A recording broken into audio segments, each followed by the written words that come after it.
and welcome to Trusty Chords, the podcast which aims to celebrate music and those that create it.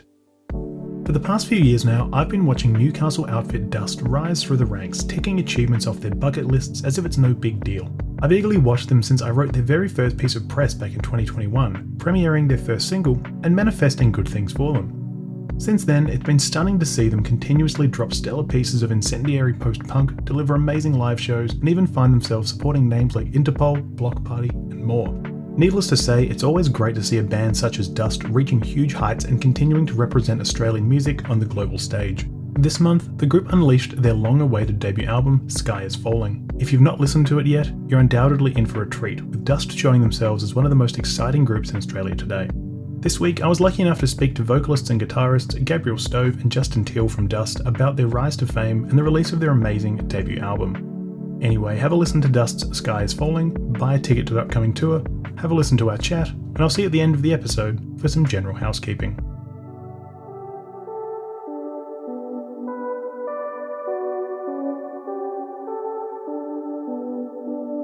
Gabe and Justin from Dust, thank you very much for joining this episode of Trusty Chords. Thank you so much for having us. Thank you. So, for those who don't recognise your names, I was going to say, could you guys give me a quick few words on who you are and why we're chatting today? But I guess the big thing is you're both in Dust, and Dust have an album coming out. I think that pretty much covers it, right? Pretty much. That's pretty much it, yeah. I like to keep it nice and succinct right at the start. Yeah. But I guess something that would be less succinct is where I like to start most of these podcasts, because I love to ask the question right at the start where I say, I love to go back where love of music first formed. So, to both of you, do you guys have any recollections of your earliest memories of when music actually first resonated with you? Eskimo Joe. That was the first. How exactly? Yeah, that's the first thing I can think of. No, that was like I remember being like I've been, my family none of my mum and dad can't play any instrument. Well, my dad played guitar for a little bit, but they're like the biggest musos that I know, and grew up with a lot of music around the house, and my uncles and everyone. There was just constant music all the time. But I just have the first memory of really liking music for some reason was the band Eskimo Joe. Right. And I used to watch Rage when I was really young. Yeah, hell yeah, Melody. I remember being really, when I was young, I don't even know how. I think I used to watch Rage a lot when I was young, like really, like even just in like primary school. I was get up early and watch it. Like I quit soccer so I could watch Rage in the morning. That's pretty fair. That's exactly why I stopped playing football as well. Yeah, and then yeah, exactly. It has. I think that's the moment where it's like, what am I? The music or football? But yeah, so I saw a lot of I listened to a lot of music on there, but I just had that Eskimo Joe CD, the Black Fingernails Red Wine one. Yeah, that's a brilliant record, and it was definitely. I've actually had Cav from Eskimo Joe on this podcast before, and I chatted about that album, of course.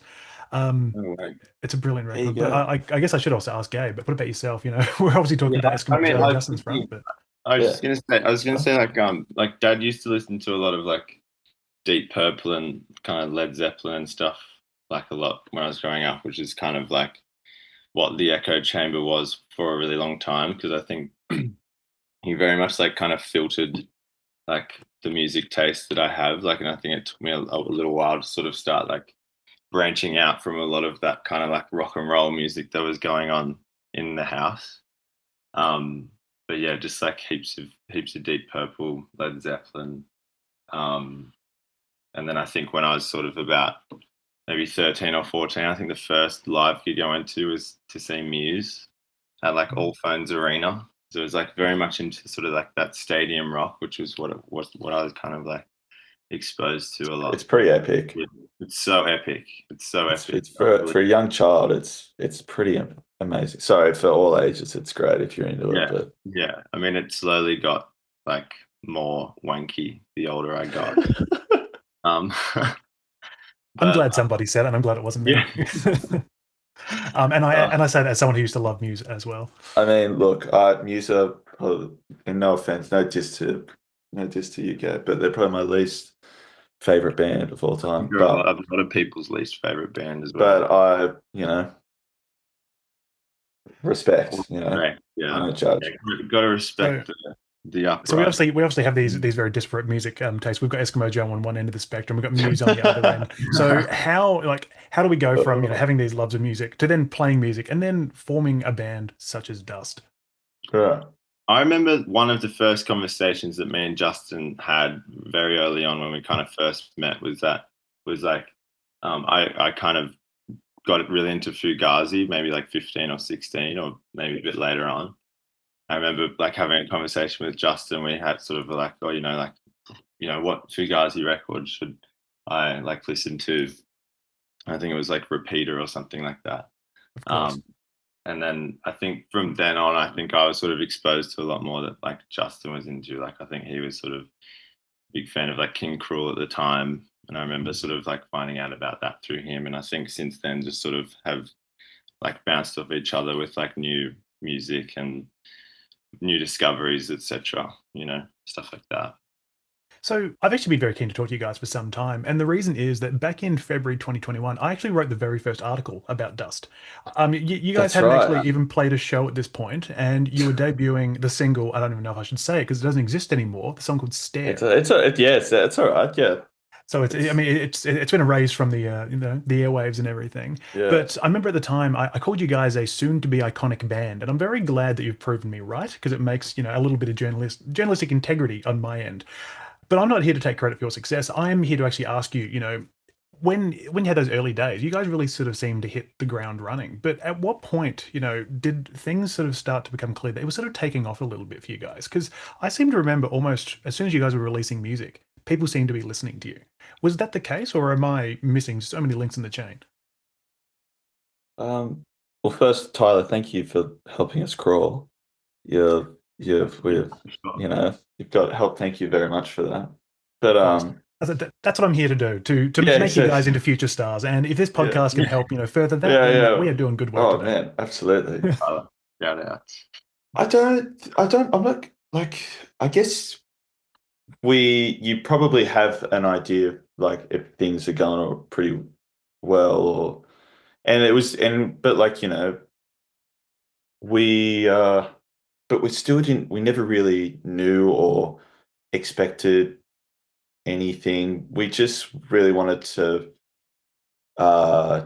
being a band from Newcastle, it's quite easy to make, to get stuck there. And that was the main goal even though we were not even really exposed to music, like playing shows outside of Newcastle. Like we had a little bit in our past, but no like crazy touring.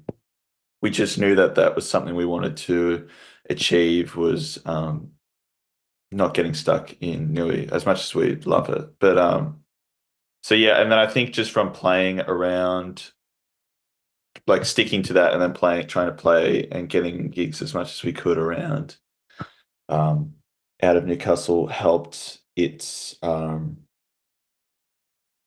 I guess with people back home, built more of a following back home by people in Newcastle not really used to seeing something like that at the time. Like I guess there were a lot of touring bands from Newcastle, but yeah, I guess we just never really expected it, but we just tried to be persistent, and then yeah, it was just like we kind of like we all seem to decide to be like dedicated to it from the start. Yeah.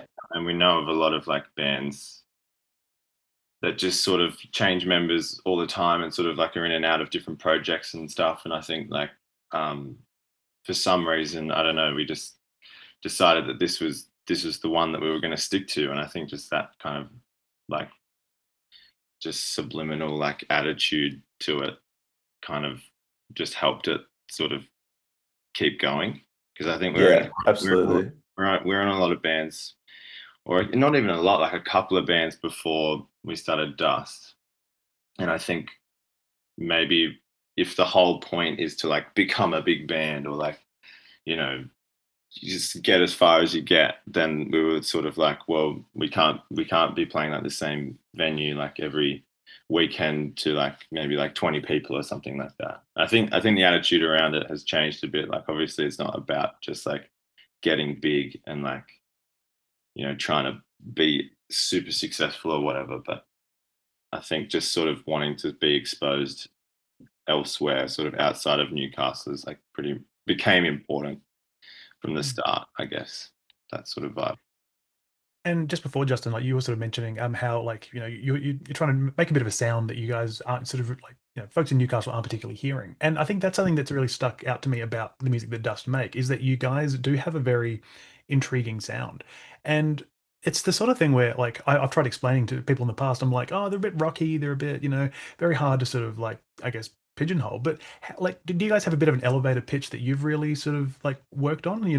If someone comes up to you in the street and says, "How do you describe the music your band makes?" How do you actually describe that to someone? Oh, it's the worst question. It's like I have the same issue with my band as well. Can't do it. yeah, I just say we're just like a rock band. It's like it's the only way of really putting it. We've Yeah, like obviously in times we say like we've used post punk, but like I feel like we've never really, in our own defense, like it's with the post punk bands that we like, and especially the ones that are in Australia, I feel like we just have never really done it justice.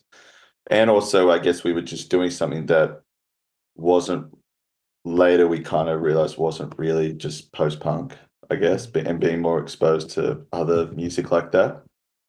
And I guess like, but then also being really influenced by like electronic music and stuff like that, and like dance music and having the saxophone. Like Adam was playing, he would play the saxophone in high school when we were in high school together, but like he hadn't touched it for years. And then he was playing guitar at the start, and I was just like, you should just bring that saxophone. Like, do you still have that saxophone? He goes, yeah. I was like, you should just bring it the next jam and see. And it was kind of, we kind of talked about it, and like I knew that he could play it, and then we brought it, and we kind of, it was like an instant like F yeah. And then like, I mean, it just works so well in the band's sound, and I definitely think yeah, it's something that really sets you guys apart. I mean, even live, it's a sort of thing where I mean, I've always been someone who doesn't particularly care for saxophone in music, but when I see a band like Dust, I'm like, oh yeah, they're using it the way it should be used. yeah, I yeah, mean, I can only yeah, assume that you guys sort of feel the same way. I mean, that's why Adam keeps using yeah, it. yeah. And he's just like, yeah, it's like it's the little secret weapon, I guess. But yeah, as Gabe said, we're just very like persistent, and it just all kind of, as we just the more shows we did, and the harder we worked and focused on more little things, just slowly kept like, Just incrementally. Sorry, increment. is that Yeah, what? exactly. Yeah, you know the yeah, what I'm trying to say. I can't think of it right yeah, now. Yeah. Yeah, Meeting, and it's like meeting people. It's like just building connections, and like that person yeah, gets you in touch with that person, then like we recorded it, and then they got in touch with getting us a manager, and yeah, yada and yada then before you know yada. it, you're supporting bands like Interpol. I mean, Yeah, yeah. exactly. Hanging out with So Paul Banks, it's yeah, like it's just casually, I just mean, casually, like how, like for a band like you guys, who I mean, talking to both of you, you seem very humble. How do you sort of like, I guess, thank reckon with you. that in your mind? Like, how do you go from being like, oh, here's this small project to supporting one of like, the biggest like, indie rock bands of the Yeah. thousands? Persistence with Persistence. yourself as well. Like, Yeah. Yeah, think I don't know about Juz, but for me personally, I think just coming home is so humbling, like yeah, it's just, and then being around the family, being around parents, being around people, whatever. It's like a lot of people care, but then a lot of people don't care. And I think that's yeah, what kind of brings you down to earth is like if you start going around like going, I really care. And it's good to care. But if that was your whole like sort of personality, like I'd hate to be around that guy kind of thing. And like, yeah. and I think Well, I think being sort of on the same plane as everyone else and sort of being an equal and like, I don't know, that's I tried to do that, I guess, but I don't know if it's coming across like that or whatever. But yeah. Well, it's still in our fear. It's like it's still like we don't like I'm very flattered that you think we're humble, but you know, it's like we still never know. Like that's we hope that we come across like that, but like I guess it's just a fear of ours to we see I guess we've been around like yeah, it's, as Gabe said, just coming home and being with the same people and like you're just that same guy. And I guess we even in Newcastle and stuff like that, we see a couple of big fishes in small ponds, and they're trying to, and it's just like, I just hate to be that person. Yeah. And especially being around each other and like, yeah, I think seeing we bring each other down a exactly little. we're being with each other so much and just seeing how stupid and ridiculous we can all be when it's just us together. It's just like we just we just can't be rock stars. It's just not we're just too silly. The first time I saw you guys live was last year at Big Sound, and I like just seeing you guys sort of come onto stage. Like it just sort of felt like I was watching, you know, a bunch of guys I could have been hanging out with 20 minutes earlier, you know, down like Fortitude Valley or something. You probably were. There's every chance. I don't remember much of Big Sound. Exactly. But that's exactly the sort of thing where that's sort of why I say you guys feel very humble in that it literally just sort of feels like you guys were getting up on stage and being like, we're going to deliver a hell of a show. You know, a show that so many people were talking about the next day. Yet you just feel so casual. And I mean, I guess that is sort of where it comes down to that idea of keeping yourselves down to earth and making sure that you don't have that tall poppy sort of syndrome that, I mean, I can think of a few names of folks from Newcastle, such as Daniel Johns from Silverchair, for example. The only time I've ever been to Newcastle was to catch up with Daniel Johns. Oh, wow. And I can just sort of imagine that, you know, it's such an important thing for you guys. I mean, sure, you might want to one day be Muse, but, you know, a small step to get there. I'd accept it. Maybe I got it out of the system like early on. Yeah. I'd get colored strings on my guitar. Yeah. But I guess on that sort of that incremental is the word I was looking for before. Incremental sort of steps towards stardom. We also have the long-awaited debut album called Sky is Falling. It's a hell of a listen, and I'm very glad to see it finally arriving. But for you guys, how does it sort of feel going into recording a full length? Like, does it feel a little bit more sort of like, well, it's a little bit of pressure? This is a big, you know, statement to be making, a full-length record. Like, were you guys feeling that, or was it just feeling like, let's keep it business as usual, let's stay humble and keep it casual? A bit of both, I'd say. What do you reckon, Scobie? It was pretty nerve-wracking, I guess. Like, again, I think even with the music, I think it is just more about like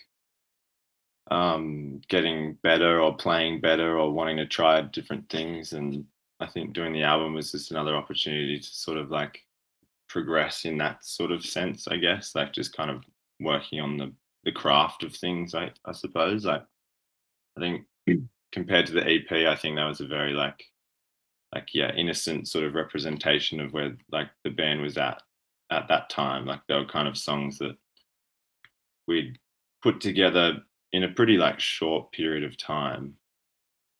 And I think for the album, maybe there was a little bit more pressure, but then there was also sort of this, again, like a bit of a drive to sort of, all right, we want to make something good. And I think having a longer time there and sort of working with Wade again, just brings sort of like a family feeling to it and wanting to sort of create in like a really sort of comfortable environment and just do it with, I don't know, like again, the intention is to sort of just make the album and make the music and not think about how it's going to be received and just treat it as this chance to sort of be a better musician, I guess. And just experimenting, like me and Juz sort of like experimenting with different ways of writing, all of us writing songs together and just working. It's trying to figure out the process, I suppose. Yeah, I think we got to like explore all the things that we kind of wanted to explore with stuff, but then also leaving it kind of left like a lot of things up the air, like exploring stuff that we have always wanted to explore that we achieved, but then obviously stuff still being we didn't fulfill, but we'll be able to achieve in the next one. And but then it's also a thing of like we're nervous as we have a little bit, our name is a little bit out there, so it's nerve-wracking that people already know some of the songs, and there's that. But then it's also nerve-wracking as no one knows who the hell we are. So you want to make the first impression as well as it can be, as you want this to be, as it's the first album, and it's like, it's the if you're in a band to kind of do that, I guess, like that's to do the first album, and or just to make albums, and this being the first one, it was just like, how do we do it? Yeah. Pretty much. Yeah, like Yeah. we've never done it before. Yeah, we've never done it. Yeah, I like this is sort of the first like major project we've ever really had, and we're just kind of trying to figure it out as we're going, and I Yeah. hope. I mean, I'm really stoked with a lot of the songs, and like I think it'll be really cool, and it's cool to have that feeling of just like, wow, this is like a completed piece of work, and Yeah. Well, I'm yeah, I glad can say you- you've definitely done an amazing job. So you should be very proud of what Thanks, you've done. man. Thank you so much. listening to it. I guess one question I also love to ask when it comes to artists releasing or an album, just in general, is what does an album like this say about who Dust are in 2025? Great This is always a question. tough question as well. Yeah. Oh man, What does it say? What does it say? I guess that I feel like when we first started, there was a lot of, we are very oblivious and very naive, but also when we were a lot younger and a lot, you say things when you're pretty young that's just like doesn't really make sense, and we're still learning, and you talk like you probably know stuff but you don't, whereas being old and a little bit older now and having that experience with the EP and being like, I'd say probably we've been a band for like 4 years now. We have a little bit of a process, but also just I feel like with this we were a lot more open with each other and accepting of like trying things and just trying to, like, at least for me, I was like, it was just like just trying to enjoy it as much as it was difficult. There was a lot of like enjoyable moments and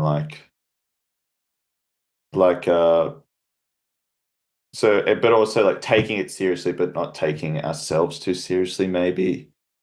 And yeah, just I guess like, yeah, I don't know if that really answers the question. Sorry, It man. totally does, because Yeah. it's a very Yeah. difficult question, which I always love to Yeah. leave up to the interpretation, whoever is answering it. Yeah. Because even just sort of like talking like that and ruminating on it as you're speaking is a great way of sort of just even coming to terms Yeah. with what you're putting out in the world, and it sort of makes you Yeah. think about it critically. Yeah, it's like not. It's like more of like when, say, if I bring like an idea in, there could be like a way of like, all right, this is how it goes.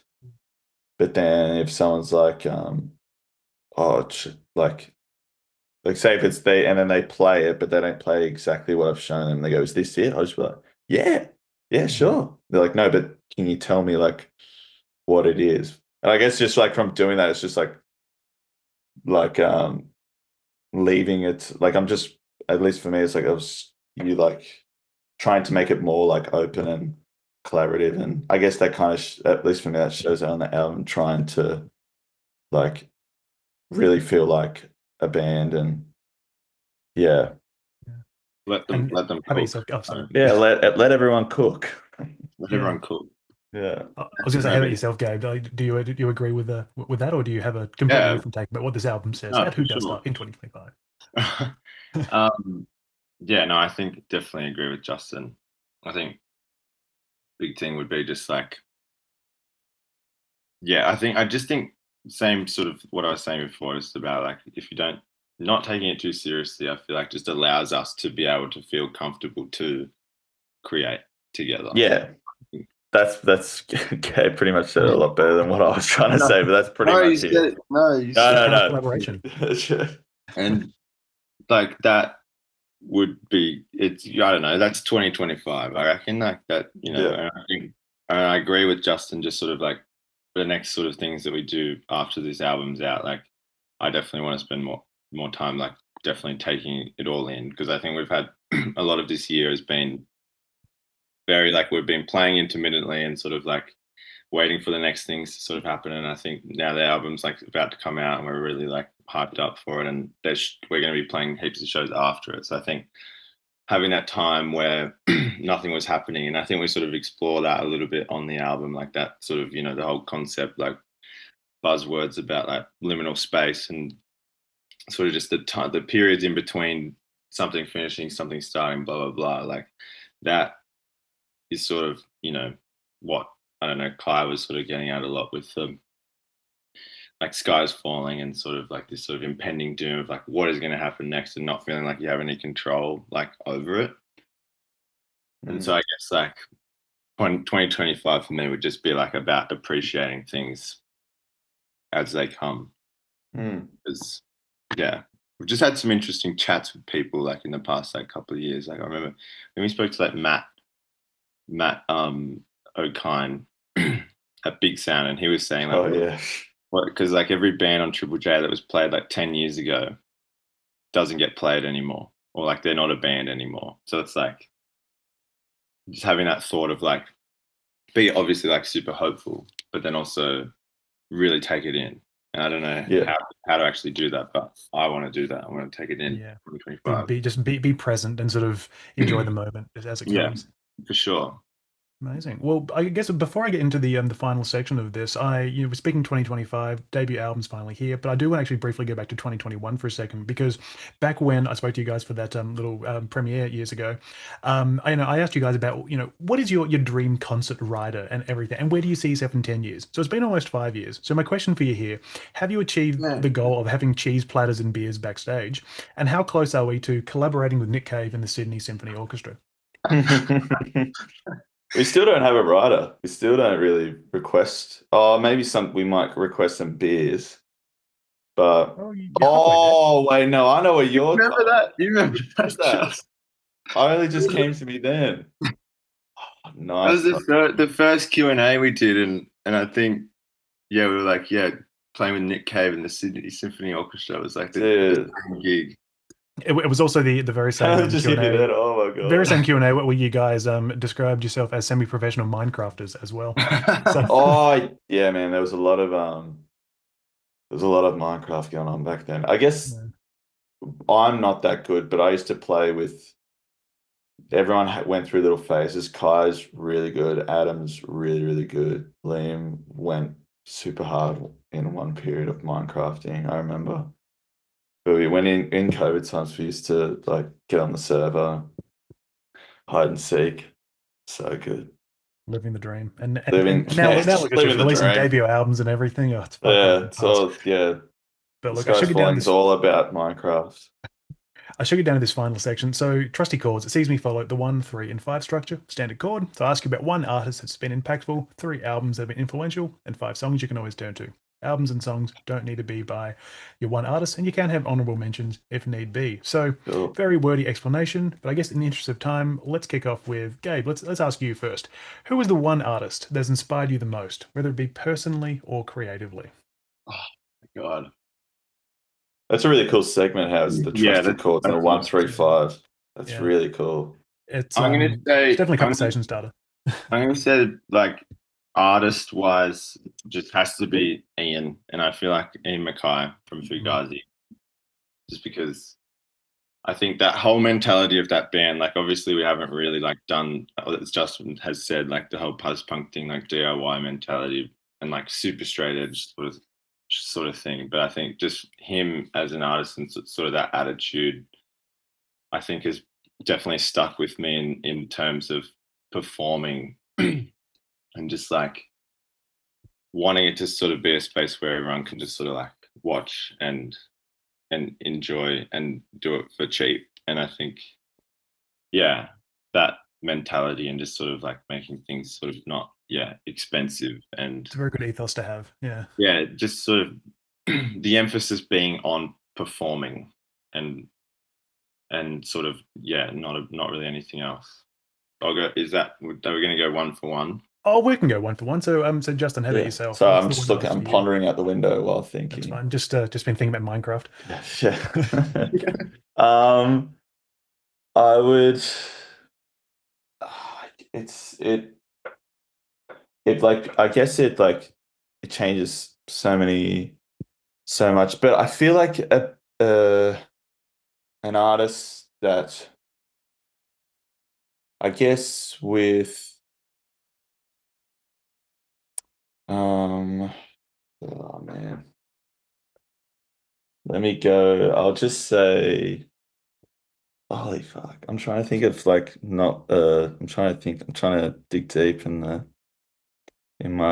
I'll go with because I just looked at him and I've got him up here. I'll go with Phil Lynott from Thin Lizzy because a respectable fro man. Even though I don't really have an afro, I don't think I do. I'm gonna put that on the record.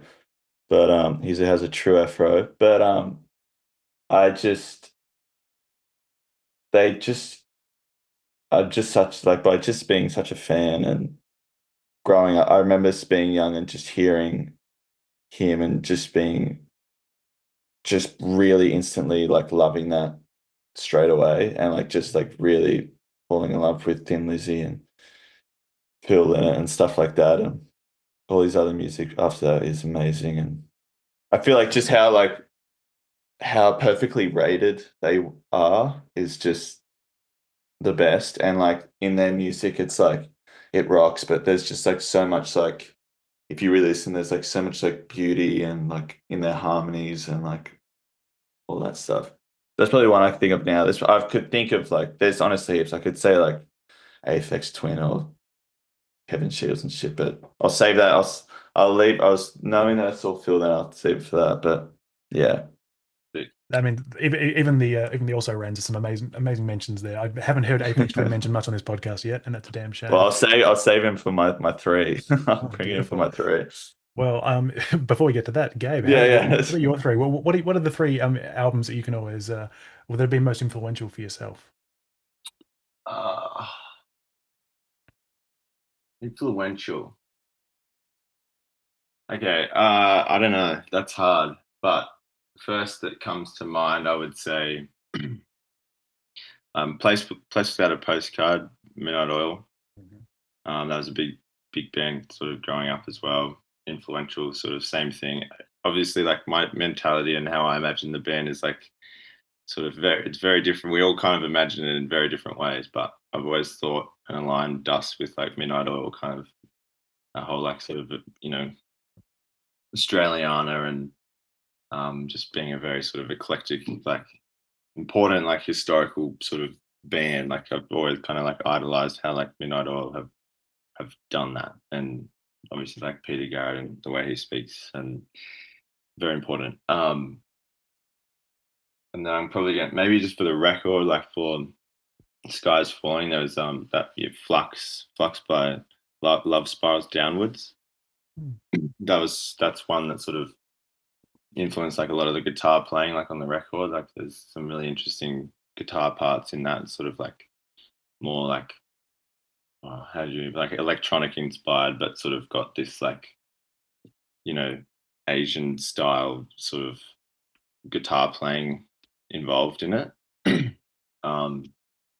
And then my third pick, an album. Oh, let's say For Emma, Forever Ago by Bon Iver. That's one that sort of like stuck around for a long time as well. Kind of like the emotional side of things. I'll say that.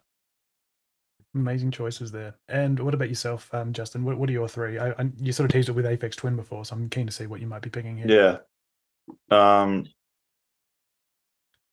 I'll go I was going to say Ambient Selected Works, the first one, but I'll go Richard D. James. Nice choice. And then I'll go Loveless MBV, or even the EPs and singles. Actually, I'll say EP and singles, the one where it's like another compilation of amazing albums by My Bloody Valentine. And then the third one, which really kicked off this writing for this album for me, was, I'll say, I mean, this is probably, I'm going to say Crooked Rain by The Pavement. It's like that's what really kicked off the album writing cycle again, and really brought me back to guitar music after listening to just heaps of ambient and electronic shit. And then like, yeah, and then like, I guess like, which is probably not a favorite pick, even though it's the big album. I know it's probably a bit of a cheap pick, but that just had and I was growing up, I was such a fan of those kind of bands, but I always missed Pavement, and that just hit me at a really good time. But there's so many honorable mentions. Like for me and Gabe both, like Elliott Smith was a big one on this album, and like that's probably like a joint artist that probably got us both going, writing. Yeah, the sense. really sort of like minimalist, sort of just nicely arranged acoustic songs. Like that was it just brings on this feeling that, I don't know, nothing else really does. Ripper.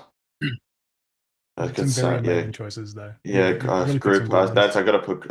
Yeah. See, there's so many. Groupers. Yeah, that's my. I'm very glad to hear my Groupie mentioned idol. as well on this. My idol. For the this last question, I would love to know the 5 songs you can always turn to, whether it be for comfort, for excitement, anything at all. Your 5 trusty songs. And it's a bit of a lofty ask, but should we go with you, Gabe? Kick things off. Oh man, yeah, it's super lofty. I don't You're even on the know spot. what kind of comes to mind. Or if we want to sort of speed it up, I mean, you can sort of go between the both of you if you have any off the top of your head, Justin. Yeah, go on, Just. Love Is Overtaking Me, Arthur Russell. Heart Current by Grouper. We'll go Sometimes My Bloody Valentine. Teale, Aphex Twin. And I haven't mentioned him at all because I try not to, but he's really my idol. I'll go. What one will I say of Crawls?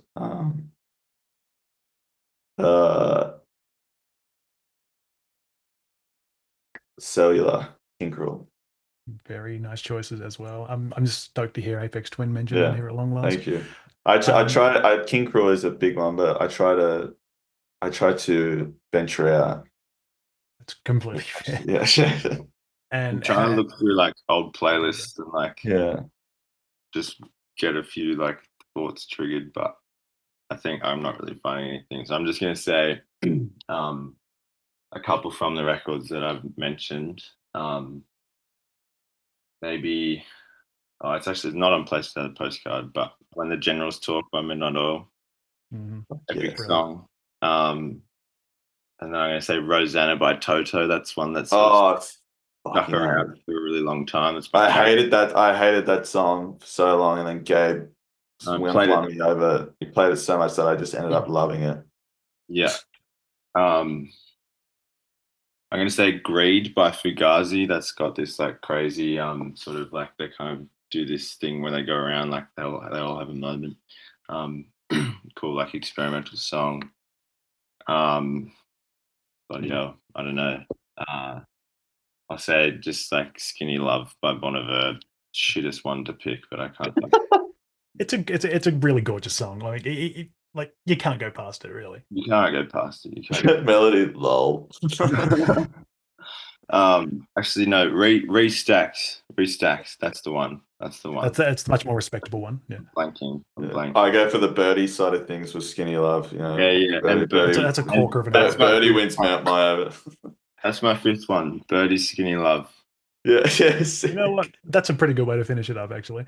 Well, look, guys, thank you so very much for this today. You've picked some amazing choices, and I'm so stoked to be seeing you guys finally releasing this album. So I think this is where I need to say, Gabe Stove and Justin Teale, I want to say thank you so much for your time today, for being part of the Trusty Chord podcast as well. Thank you so Thank much. you so much.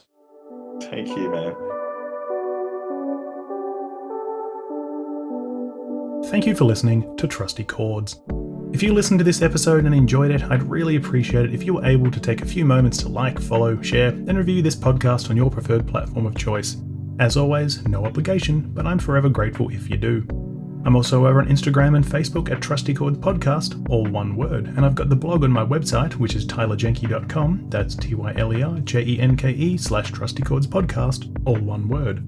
That's where you can find a list of all the songs chosen by my guests each week, along with a playlist of all the songs chosen thus far. You can also find a link to the Buy Me a Coffee platform, where you can throw me a few dollars to keep this podcast running, if you feel so inclined. I also need to thank Gabe and Justin for spending their time with me this week for the podcast, and to Melody from 23 for helping to organise the chat as well. But once again, thank you kindly for listening, and I hope to see you all again next week as I continue to celebrate music and those that create it.